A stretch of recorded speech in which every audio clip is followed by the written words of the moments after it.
In the grim dark future there is only war. This is true in the deep reaches of space involving impossible numbers of combatants across vast distances, as well as a few gangers fighting over a trash can across the street. Nowhere can a trash can be the center of major conflict as it is on the hive world of Necromunda. Necromunda, a hive world that produces more of the mundane items for the Empire. These items include everything from canteens and utensils to the mighty las gun. Do not scoff at the mundane, for it is the mundane that keeps the Empire afloat. Even the Emperor's chosen need to drink some water. Sometimes. But the mundane production of everyday war items is not what makes Necromunda infamous. These items are made in the hive cities that each house billions of the Emperor's faithful. The exact population of Necromunda is unknown and the Empire doesn't really care, as long as the quotas are met. But this story isn't about the mundane items or general population of the hive world. This story is about the real reason Necromunda is infamous. It is well known for another type of production, that of gang warfare. The noble houses of Necromunda and Mercator guilds often use gangs to play a proxy political war seen in all areas of the Empire. These gangs, known as gang houses, are allowed a certain amount of leeway when it comes to causing disturbances.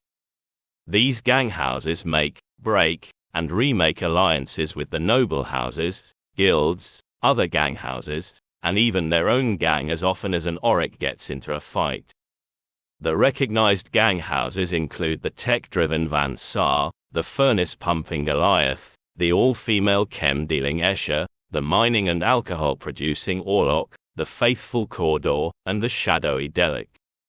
Yet, the gang houses are not the only competition in town. Chaos cultist, corpse grinder cannibals, genestealer infestations, slave ogrins, the ash waste nomads, a Votan people called squats, bounty hunters, and outlaw gangs also fight for power and are used in the Great Game. Thousands of battles happen daily in each hive across the planet. This particular story is about the battles for the new resort town of Blucher's Reach. Blucher's Reach became a popular stop for well-to-do uphivers and even some spire dwellers due to the resort, casino, and hunting the various sump beast around a sump lake called the Soup, in relative safety. Relative being a very generous term. With success comes those wanting to control, and Blucher's resort was not immune to those that wanted that wealth. The gangs came, battles occurred, raids commenced, alliances were created and broken, and in the end Blucher's resort was in the hands of a single gang and Frau Blucher was eventually forced to make a deal. These gangs included the Dogmorica Diocese of Devotional Order to the Divine Emperor from House Cawdor, the E Street Boys of Orlok, the Escher Acid Cats, the Mumblers of Mung of House Delic, a corpse grinder cult called Corpus Canning Company, and a tribe of nomads raiding the hive called the Ash Grabbers. The Acid Cats from House Escher is led by their queen Tammy Taminat. Usually, the gang is all female, but Tammy has allowed an exception. Her son, Jun, was allowed to join the gang. He loves music and carries a Vox music transmitter into battle. The E Street Boys are led by the one and only Bruce the Boss. Their road captain opened a music garage in Blucher's resort and sometimes plays in the casino with his gang. He plays the bass and sings.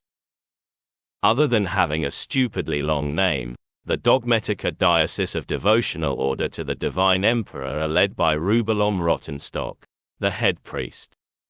His conversion came when he caught a glimpse of one of the Emperor's angels walking in Hive City on some errand. The massive yellow figure with the black fist turned and gazed at the priest before continuing on. Rubalom was forever changed. The Mumblers of Mung, led by Eggshen, are a strange lot. They seem to favor psychters in their gang.